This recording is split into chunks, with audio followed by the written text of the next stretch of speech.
All right, we'll move on to question number 3. Mr. Tubbs will begin. On the horizon is the potential elimination of what's become known as the Bush tax relief, which includes a change in the so-called inheritance tax. What elements of the Bush tax relief plan should be eliminated and which should remain? Yeah, tax cuts. The stimulus package, $288 billion in tax cuts. A lot of the suggestions coming out of the Democrats, George Miller, President Obama, to spur our economy, tax cuts. Why do we look at the rich as evil and try to say tax cuts only work for us, don't work for them? If tax cuts work and stimulate the economy and is the right thing to do for the majority of Americans, why is it not the right thing to do for all Americans? And let me talk about these tax cuts. It's again the disconnect between Washington, 35 years isolated in Washington, and the people out here working for a living, trying to make their businesses work, the disconnect. Those top tier, above $250,000, small businesses that you're going to hit with your tax increases, those are the successful businesses that could hire somebody. They're the ones that are making it. They have the capital to go out and hire somebody. And you're going to tax them, put the burden on them, and take away that ability to grow those jobs. This is the problem with the policies that we have that are in the way, government being in the way of our success. Economies go up and down. That's a cycle. It's time-tested. But what we're doing right now is creating a downward leg of that economy artificially by the way we're approaching the business job-growing climate. You want a job. I want a job. Working for my major airline, I lost that job for a while. I understand what it's like to be unemployed. The American dream is part of having a job. Respect. Taking care of your family. What we need to do is have policies that are going to help jobs being created. And taxing the most successful businesses out there that are in a position to create those jobs is not the right answer. Thank you. Okay. Congressman Miller, you have 2 minutes. Thank you. The question is whether or not you're going to extend the Bush tax cuts. When the Bush tax cuts were put in place, they said that they would pay for themselves.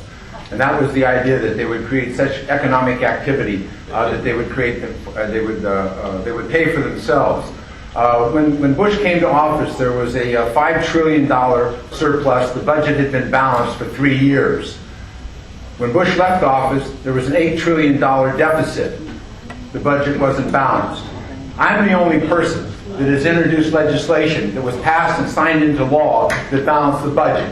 And that's when President Clinton signed into law my legislation for pay-as-you-go. At the end of the Clinton term, we were $5 trillion in surplus.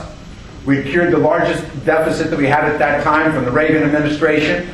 And Secretary of Treasury said that we were no longer going to have to sell 30-year bonds because we were so flush, and we could start paying back Social Security. All of that went by the wayside with these tax cuts. Now to extend the tax cuts to the richest 2% of income earners in this country, it's going to take $700 billion in deficit spending. Why? Because even now the head of the Reagan economic policy says that there's no evidence that tax cuts to the wealthy pay for themselves.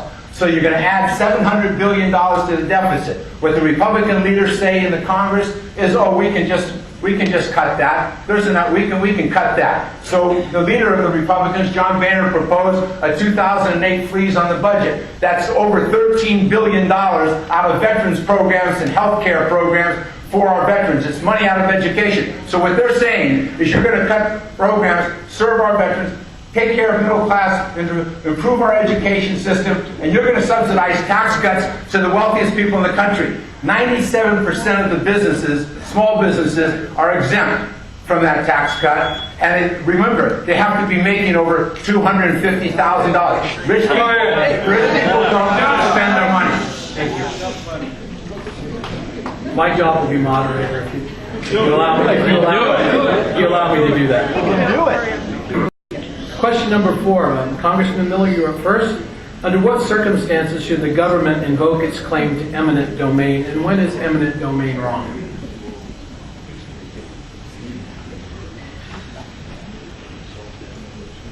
Well, I think the government has a right to eminent domain as cities change or counties change, to think about how they're going to redevelop their city. What you try to do is do willing seller, willing buyer. You try to work it out and negotiate it out. But if there's one holdout or whatever, then the government would have to make a decision to impose eminent domain. We've had legislation that has suggested that you can never ever use eminent domain in this country. And of course, if you do that, you immediately stop all kinds of public works projects, be they highways, hospitals, airports, or what have you. What the government shouldn't do is it shouldn't rent its eminent domain to private groups who can hide behind the government because they want to take property. And we've had examples of that happen across the country. But it's a fundamental tool. In most federal legislation that we pass now, we say that you must first make every effort at trying to negotiate this and acquire whatever assets, in the case of the federal government, if they're acquiring rights away or what have you, from willing sellers and willing buyers. And most of the time, almost in all of the cases, that works out. But we all know examples within our neighborhoods or our cities or wherever where that hasn't happened. So it's a very important tool for the government, but it's one where you must tread very lightly. And you must make sure that you've used all of the alternatives before you do that. And if you don't do that, in many instances what we see now is that the courts will throw out your claim as a government to eminent domain if you have not negotiated in good faith, if you haven't respected the rights of those individuals to try to engage as a willing seller. Thank you. Okay, Mr. Tubbs?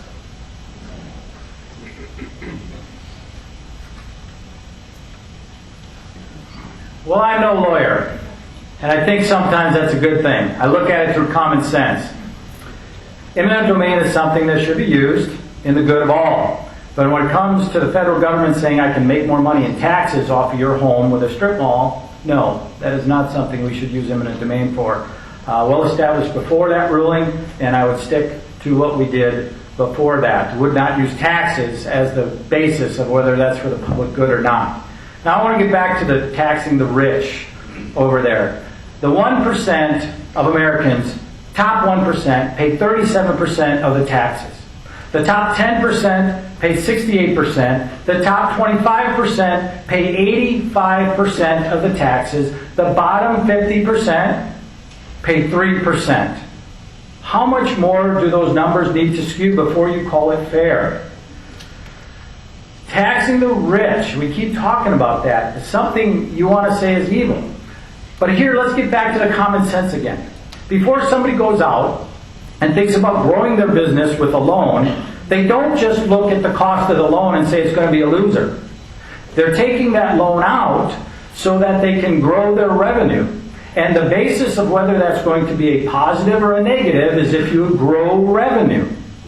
Now, when it's been John F. Kennedy, Ronald Reagan, George Bush, every time we cut taxes, the revenues from the rich increase, the so-called rich, they go up. The loan in a tax cut, if you will, is paid back and then some. It's a success. Now, if tax cuts turned into losses, you bet they're not a good idea. But you can't look 10 years after a tax cut in the normal cycle and say it's 10 years' fault, 10 years ago fault for that tax cut. If so, blame John F. Kennedy for those tax cuts. Revenue increase from tax cuts is a good thing. The rich spend their money. Trust me, they do. Thank you. Stay close. Question 5 of 6. Travis Air Force Base is a great economic engine, not only for Solano County and its cities, but for the surrounding region. And we realize that the base is not in the congressional district being contested here tonight, but as a representative of those who will feel the impact should Travis's role diminish. What would you do to maintain the important position it occupies in our national military strategy?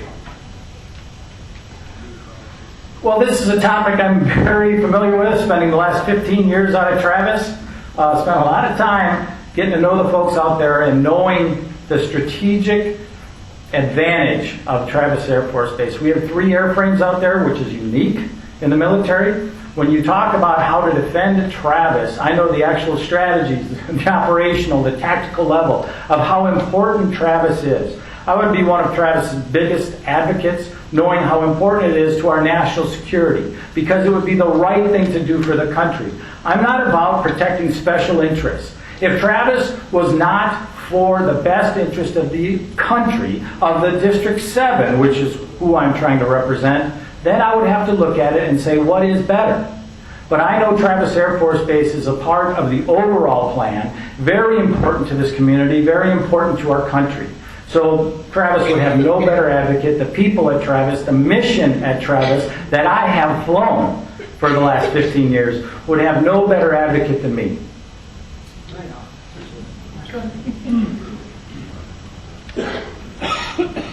During my time representing Solano County, we've had a great relationship with Travis. We've worked very hard on a whole range of issues. As chairman of the Education Committee, we work with the schools that serve Travis, both on the base and off the base, to make sure that they get impact aid that helps support those facilities for the local districts off of the base.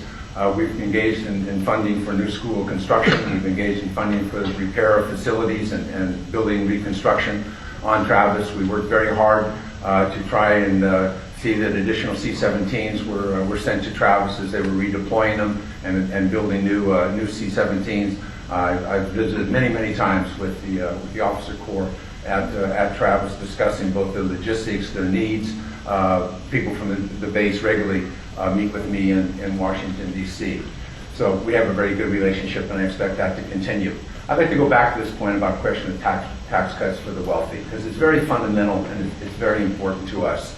The top 1% of the people, well, actually the top 1/10 of 1% of the people, make more income than the lower 120 million people in this country. Why do they pay so much taxes? They make so much money. During the last 10 years, their incomes doubled. For Middle America, their incomes were basically stagnant. They doubled. And the question is, since those tax cuts to the wealthy do not pay for themselves, unlike tax cuts for small businesses or what have you, they do not pay for themselves. And that's why we have the major driver of this deficit, again, economists across the board, are those tax cuts.